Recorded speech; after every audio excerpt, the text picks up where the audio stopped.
Welcome back to the channel. तो आज का हमारा टॉपिक रहेगा एटॉमिक स्ट्रक्चर चैप्टर, जिसमें हम फर्स्ट क्या स्टडी करने वाले हैं, मैक्सवेल्स थ्योरी ऑफ लाइट को स्टडी करने वाले हैं। तो हम सबको इतना तो पता है ही कि जो लाइट होती है वो एक्चुअली में क्या होती है, एक वेव होती है। और क्योंकि ये वेव है तो इसके पास दो कंपोनेंट्स होते हैं या दो फील्ड होते हैं। पहला फील्ड तो होता है इसके पास इलेक्ट्रिक फील्ड और दूसरा फील्ड होता है उसके पास मैग्नेटिक फील्ड। तो light consist of both electric and magnetic field.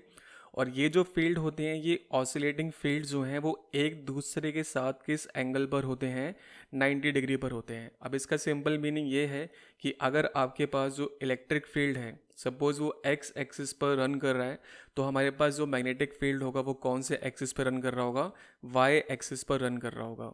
तो ये हमारे पास वाई एक्सिस है। अगर हम यहाँ पे एज्यूम कर लेते हैं कि सपोज वाई एक्सिस पे हमारे पास कौन सा फील्ड चल रहा है, मैग्नेटिक फील्ड चल रहा है, तो हम बोल देंगे कि एक्स एक्सिस पे हमारे पास कौन सा फील्ड चल रहा होगा, इलेक्ट्रिक फील्ड चल रहा होगा। या वाइसा वर्सा कि कोई भी किसी भी डायरेक्शन में जा सकता है एक्स या वाई पर, ऐसा कुछ फिक्स नहीं होता। तो अगर हमने एज्यूम कर लिया कि हमारे एक्स एक्सिस पर जो करंट है, डेट मीन्स जो हमारे पास इलेक्ट्रिक फील्ड है, अगर वो ऑसिलेट कर रहा है, तो हमारे पास वाई एक्सिस पे कौन ऑसिलेट कर रहा होगा, मैग्नेटिक फील्ड ऑसिलेट कर रहा होगा। तो ये दोनों फील्ड जो ऑसिलेट कर रहे हैं एक दूसरे के साथ कितने एंगल पर ऑसिलेट कर रहे हैं, 90 डिग्री पर ऑसिलेट कर रहे हैं। ठीक है, आप देख सकते हैं इनके बीच में एंगल कितना है, यहाँ पर 90 डिग्री का एंगल है। तो light consist of both electric and magnetic field and these oscillating field are perpendicular to each other. And जिस डायरेक्शन में हमारी वेव मूव कर रही होती है उसके साथ भी किसमें होते हैं, परपेंडिकुलरली ही मूव कर रहे होते हैं। तो and also perpendicular direction of propagation. अब क्योंकि एक्स एक्सिस और वाई एक्सिस पर हमारे पास क्या आ चुके हैं, हमारे रिस्पेक्टिव फील्ड आ चुके हैं, चाहे वो मैग्नेटिक हो या इलेक्ट्रिक हो, तो हमारे पास सिर्फ जेड एक्सिस ही फ्री रहती है। तो ये जो वेव मूव करती है वो कहाँ मूव करती है, जेड एक्सिस के अलॉन्ग मूव करती है। तो लाइट के पास दो फील्ड हैं, इलेक्ट्रिक फील्ड है, मैग्नेटिक फील्ड है। दोनों फील्ड एक दूसरे के साथ परपेंडिकुलरली ऑसिलेट कर रहे हैं and also they are oscillating perpendicular with the direction of propagation, जिस डायरेक्शन में मूव कर रहे हैं। चलिए, जो नेक्स्ट पॉइंट हमारे पास होता है वो कह रहा है कि जो वेव्स होते हैं, these waves do not require any medium to propagate. मतलब इन वेव्स को मूव करने के लिए किसी टाइप के मीडियम की ज़रूरत नहीं है। ये वैक्यूम में भी ट्रैवल कर सकती हैं, सॉलिड लिक्विड गैस किसी भी टाइप के मीडियम में ट्रैवल कर सकती हैं। और इस टाइप की वेव को स्पेसिफिकली हम कौन सी वेव बोलते हैं, ट्रांसवर्सल वेव कहते हैं। तो these are known as transversal wave. तो light is a transversal wave, ऐसी वेव जिसको मूव करने के लिए किसी भी मीडियम की ज़रूरत नहीं है। आपको पता है साउंड को मूव करने के लिए सॉलिड लिक्विड या गैस किसी न किसी मीडियम की ज़रूरत पड़ती है। तो साउंड हमारे पास एक लॉन्गिट्यूडनल वेव होती है। ठीक है, इन कॉन्ट्रास्ट जो लाइट हमारे पास होती है उसको मूव करने के लिए किसी मीडियम की एज सच रिक्वायरमेंट नहीं होती है। तो उन टाइप की वेव्स को क्या बोलते हैं, हम ट्रांसवर्सल वेव कहते हैं। तो लाइट हमारे पास कैसी वेव है, एक ट्रांसवर्सल वेव है। तो ये हमारे पास मैक्सवेल थ्योरी ऑफ लाइट है। नाउ क्योंकि लाइट एक वेव है तो वेव के कुछ प्रॉपर्टीज़ हमें पता होनी चाहिए। सबसे पहले कि जो हमारे पास पीक्स होते हैं, इन पीक्स को हम लोग क्या बोलते हैं, these are known as compressions. इनका नाम होता है कंप्रेशंस। कंप्रेशन के प्लेस पे इनको आप क्रस्ट भी कह सकते हैं। और जो लोअर पीक्स होते हैं इनको बोला जाता है rarefaction. Lower peaks are known as rarefaction, जिसको आप ट्रफ भी कह सकते हो। तो हमारे पास ये जो हाइट होती है किसी भी पीक की, चाहे वो कंप्रेशन की हाइट हो चाहे वो रेयरफैक्शन की हाइट हो, उस हाइट को क्या बोला जाता है, वो होती है वेव की एम्पलीट्यूड। ठीक है, तो एम्पलीट्यूड बेसिकली क्या है, हाइट होती है कंप्रेशन की या रेयरफैक्शन की।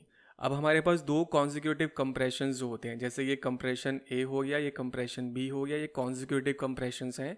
या दो कॉन्जिक्यूटिव रेयरफैक्शन, जैसे आपने इसको एक्स मान लिया और इसको आपने वाई मान लिया, तो ये कॉन्जिक्यूटिव है। ए के बाद जस्ट बी आ रहा है और एक्स के बाद जस्ट वाई आ रहा है, इतना तो आपको पता है कॉन्जिक्यूटिव का मीनिंग क्या होता है। तो दो कॉन्जिक्यूटिव कंप्रेशंस या दो कॉन्जिक्यूटिव रेयरफैक्शन के बीच का जो गैप होता है उसे हम लोग क्या बोलते हैं, वेव लेंथ बोलते हैं। तो this is wave length. Clear है वेव लेंथ क्या है। तो जो वेव लेंथ है उसकी जो एस आई यूनिट है, अब थोड़ा सा हम खुद इमेजिन कर सकते हैं, क्योंकि ये लेंथ है तो लेंथ की एस आई यूनिट क्या होनी चाहिए, मीटर होनी चाहिए। इसके अलावा कुछ और यूनिट्स भी हम लोग यूज़ करेंगे। ज़्यादातर कौन सी यूनिट यूज़ करी जाती है, एंगस्ट्रॉम यूज़ करी जाती है और नैनोमीटर यूज़ करी जाती है। एंगस्ट्रॉम को ए नॉट से दिखाते हैं, नैनोमीटर को एन एम से दिखाते हैं। और 1 एंगस्ट्रॉम में 10⁻⁻10 मीटर्स होते हैं और 1 नैनोमीटर में 10⁻⁻9 मीटर होते हैं। ठीक है, तो ये हमारे पास क्या कॉन्सेप्ट है, वेवलेंथ का कॉन्सेप्ट है। और ये होता है हमारे पास वेवलेंथ का सिंबल, और इस सिंबल का नाम हमारे पास क्या होता है, this symbol is known as lambda. Symbol का नाम है लैम्डा। ठीक है, नेक्स्ट टॉपिक हमारे पास है फ्रीक्वेंसी। फ्रीक्वेंसी बेसिकली क्या होती है, अगर इसको आप पॉइंट ए एज्यूम कर लो और इसको आप पॉइंट बी एज्यूम कर लो, तो दो पॉइंट्स के बीच में 1 सेकंड के अंदर, ये जो दो पॉइंट्स हैं ए और बी, इन दो पॉइंट्स के बीच में 1 सेकंड के अंदर जितने भी ऑसिलेशंस होते हैं, जितने भी ऑसिलेशंस होते हैं उसको क्या बोला जाता है, उस वेव की फ्रीक्वेंसी बोला जाता है। ठीक है, सपोज आपके पास एक पॉइंट ए यहाँ पर है, दूसरा पॉइंट बी यहाँ पर है, इन दोनों पॉइंट्स के बीच में 1 सेकंड के बीच में कितनी बार ऑसिलेशंस होते हैं, उनकी काउंट ही हमारे पास क्या होती है, फ्रीक्वेंसी होती है। अब एक ऑसिलेशन आपको ध्यान रखना है क्या होता है, एक ऑसिलेशन कंप्राइज होता है एक क्रस्ट और एक ट्रफ से, या एक कंप्रेशन और एक रेयरफैक्शन से। मतलब यहाँ से स्टार्ट करके यहाँ तक आप चले गए, ठीक है, दिस होल पोर्शन, यहाँ से स्टार्ट करके आप यहाँ तक गए, तो ये होल पोर्शन हमारे पास एक ऑसिलेशन है। देन यहाँ से स्टार्ट करके आप यहाँ गए, फिर ये हमारे पास एक दूसरा ऑसिलेशन है। मतलब इन दो पॉइंट्स के बीच में कितने ऑसिलेशन एग्जिस्ट कर रहे हैं, दो ऑसिलेशंस एग्जिस्ट कर रहे हैं। अब फ्रीक्वेंसी का जो सिंबल है वो ये होता है और इसको बोला जाता है म्यू। ठीक है, सिंबल का नाम होता है म्यू। एंड फ्रीक्वेंसी की जो एस आई यूनिट है वो होती है हर्ट्स। हर्ट्स एक्चुअली में क्या है, कहाँ से आया हर्ट्स, फ्रीक्वेंसी का जो फॉर्मूला है वो होता है 1/टाइम पीरियड, और टाइम को वी कैन राइट 1/सेकेंड। तो पर सेकंड क्या बनती है इसकी एस आई यूनिट, जिसको हम लोग क्या बोल देते हैं, हर्ट्स बोल देते हैं। तो ऐसे पर सेकंड कहीं लिखा दिखाई देगा नहीं आपको, हमेशा क्या मिलेगा, हर्ट्स ही मिलेगा। इसके अलावा इसकी दो यूनिट्स और होती हैं, एक होती है मेगा हर्ट्स, ये बड़ी वैल्यूज़ हैं। मेगा हर्ट्स जो होता है वो 10⁻6 हर्ट्स के इक्वल होता है, और एक हमारे पास है किलो हर्ट्स, जिसमें क्या होता है 10⁻3 हर्ट्स होते हैं। तो ये वेवलेंथ और फ्रिक्वेंसी का कॉन्सेप्ट है। तो नेक्स्ट टॉपिक हमारे पास है, उसको वेव नंबर कहते हैं। वेव नंबर की ये रिप्रेजेंटेशन होती है, बस म्यू पे आपको बार लगा देना है। और ये बेसिकली क्या होता है, रेसिप्रोकल होता है वेवलेंथ का। तो number of waves per unit length, कि एक पर्टिकुलर लेंथ में या 1 मीटर की लेंथ में कितनी वेव्स हमारे पास फॉर्म हो रही हैं, उसको क्या बोला जाता है, वेव नंबर बोला जाता है। ठीक है, तो वेव नंबर का फॉर्मूला हमारे पास क्या होता है, वेव नंबर इक्वल्स टू 1/λ। और अगर इसकी यूनिट आप चेक करो तो यूनिट क्या हो जाएगी इसकी, पर मीटर हो जाएगी, क्योंकि वेवलेंथ की यूनिट मीटर होती है। तो ये 1/मीटर क्या बन जाएगा, पर मीटर बन जाएगा। अब हमारे पास एक रिलेशन होता है between speed of light, frequency and wavelength. वो रिलेशन होता है सी किसके इक्वल होता है, म्यू लैम्डा के इक्वल होता है। ये हमारे पास रिलेशन है सी इक्वल टू म्यू लैम्डा, जहाँ पे सी आपको पता होना चाहिए कि स्पीड ऑफ लाइट होती है, जिसकी एक कांस्टेंट वैल्यू होती है 3 × 10⁸ मीटर पर सेकेंड। क्लियर है। अब यहाँ पे कुछ न्यूमेरिकल होते हैं बहुत सिंपल टाइप के, जैसे उसने आपको बोला कि जो वेवलेंथ है वो 4000 एंगस्ट्रॉम है, तो बताओ उस वेव की फ्रिक्वेंसी कितनी होगी। तो सिंपल सा रिलेशन है, सी किसके इक्वल होता है, म्यू लैम्डा के इक्वल होता है। तो म्यू किसके इक्वल आ जाएगा, सी/लैम्डा। सी के प्लेस पे आपने सी प्लेस किया। अब जब लैम्डा आप प्लेस कर रहे हो तो थोड़ा ध्यान देना है, क्योंकि जो लैम्डा हमारे पास होता है उसकी यूनिट एक्चुअली में होती है मीटर, बट उसने क्वेश्चन में आपको वैल्यू क्या दे रखी है, एंगस्ट्रॉम में दे रखी है। तो आपने क्या करना है, अपनी वैल्यू को 10⁻⁻10 से इंटू करना है, तब जाके वो क्या बनेगी, अपनी एसआई स्टैंडर्ड में आएगी। देन उसको आप प्लेस कर सकते हो। अगर आप डायरेक्टली 4000 डाल के कैलकुलेट करोगे तो आपका आंसर गलत है। आपको एंगस्ट्रॉम को हमेशा किस में कन्वर्ट करना पड़ेगा, मीटर में। तो आप 10⁻10 मीटर से जो वैल्यू दे रखी है उसको इंटू कर देंगे। ठीक है, फिर आपको बस क्या करना है, जैसे यहाँ -10 है, यहाँ 3 0 है, तो 3 0 से यहाँ से 3 0 कैंसिल हो जाएंगे, तो ये 10⁻7 बन जाएगा। पावर को आप ऊपर ट्रांसपोर्ट कर दो, नंबर नंबर के साथ चला जाएगा, पावर पावर के साथ। तो जो -7 है जब वो ऊपर आएगा तो प्लस का 7 हो जाएगा। 3/4 को जब डिवाइड करते हैं तो बनता है 0.75, और 8 पे 7 प्लस किया तो पावर कितनी होगी, 15। अब इस आंसर को हम इस फॉर्म में लिख रहे हैं 75 × 10⁻13 हर्ट्स। अब मैंने ऐसा क्यों किया, ध्यान रखना है, अगर आपके पास एक डेसिमल हो और डेसिमल से अगर आप कहाँ जा रहे हैं, राइट हैंड साइड पर जा रहे हैं, तो जितने प्लेसेस आप जंप लगाते हो उतनी पावर आपको क्या करनी होती है, सबट्रैक्ट करनी होती है। और अगर आप डेसिमल को लेफ्ट हैंड साइड में शिफ्ट कर रहे हो तो ऐसे केस में जितनी पावर चेंज होनी है वो क्या होगी, जितने प्लेसेस आपने जंप लगाए हैं उतनी पावर आपको प्लस करनी पड़ेगी। इस एग्जांपल के लिए हमारे पास है 23.12 और 10 की पावर दे रखी है इसने 2।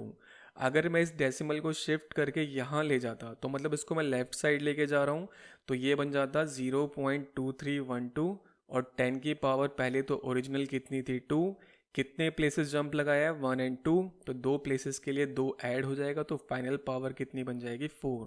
वैसे यहाँ पर क्या था, डेसिमल प्लेस था इधर, डेसिमल को मैं शिफ्ट करके ले गया राइट हैंड साइड में, 2 प्लेस शिफ्ट किया है तो 2 पावर मुझे क्या करनी पड़ेगी, सब्ट्रैक्ट करनी पड़ेगी। तो 15 में से जब 2 माइनस करेंगे तो क्या आ जाएगा, 13 आ जाएगा। तो ऐसे बहुत सिंपल से क्वेश्चन होते हैं C equal to mu lambda पे बेसिस पर। द नेक्स्ट टॉपिक हमारे पास होता है इलेक्ट्रोमैग्नेटिक स्पेक्ट्रम का। इलेक्ट्रोमैग्नेटिक स्पेक्ट्रम क्या होता है कि हमारे पास डिफरेंट टाइप की वेव्स होती हैं। उन वेव को अगर आप क्या करो, वेवलेंथ के ऑर्डर में अरेंज कर दो या फ्रिक्वेंसी के ऑर्डर में अरेंज कर दो, तो उसको हम लोग क्या बोलते हैं कि इलेक्ट्रोमैग्नेटिक स्पेक्ट्रम बोलते हैं। अगर उसको आप वेवलेंथ के ऑर्डर में अरेंज करना चाहते हो तो वेवलेंथ का ऑर्डर कैसा रखना है आपको, इंक्रीजिंग रखना है। और अगर आप फ्रिक्वेंसी के ऑर्डर में लगाना चाहते हो तो फ्रिक्वेंसी के लिए ऑर्डर क्या रखते हैं हम, डिक्रीज रखते हैं। तो सबसे पहले हमारे पास कॉस्मिक रेज होती हैं, then gamma, then UV, then infra, then micro, then radio. इसके बीच में हमारे पास विजिबल भी लाई करते हैं बट उसके बारे में बात नहीं हो रही अभी।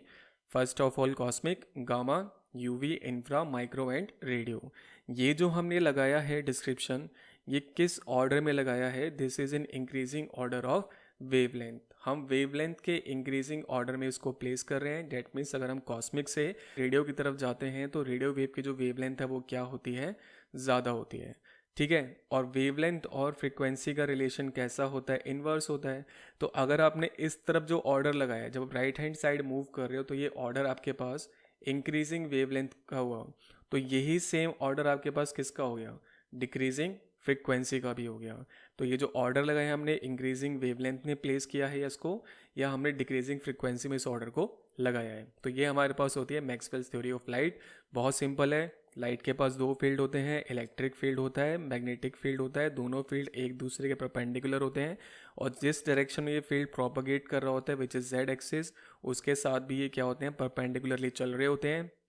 लाइट को मूव करने के लिए किसी भी टाइप के मीडियम की रिक्वायरमेंट नहीं होती है, क्योंकि लाइट किस टाइप की वेव होती है, light is a transversal wave. Light के पास कुछ प्रॉपर्टी, क्योंकि लाइट एक वेव है तो वेव के पास कैसे कैसे प्रॉपर्टीज़ होती हैं, वेवलेंथ होती है, फ्रीक्वेंसी होती है, उसकी अपनी खुद की एक पर्टिकुलर स्पीड होती है। तो हम यहाँ पे जो स्पीड है उसको v से ना रिप्रेजेंट करके c से रिप्रेजेंट करते हैं, क्योंकि c जो होता है वो स्पीड ऑफ लाइट को रिप्रेजेंट कर रहा है। और रिलेशन हमारे पास क्या होता है, c किसके इक्वल होता है, म्यू लैम्डा के इक्वल होता है। देन इलेक्ट्रोमैग्नेटिक स्पेक्ट्रम में हमने देखा कि अलग अलग टाइप की जो इलेक्ट्रोमैग्नेटिक वेव्स होती हैं उनका अरेंजमेंट करना इंक्रीजिंग ऑर्डर ऑफ वेवलेंथ या डिक्रीजिंग ऑर्डर ऑफ फ्रीक्वेंसी, उसको बोला जाता है वो एक इलेक्ट्रोमैग्नेटिक स्पेक्ट्रम है। ठीक है। तो ये थी हमारे पास मैक्सवेल थ्योरी ऑफ लाइट।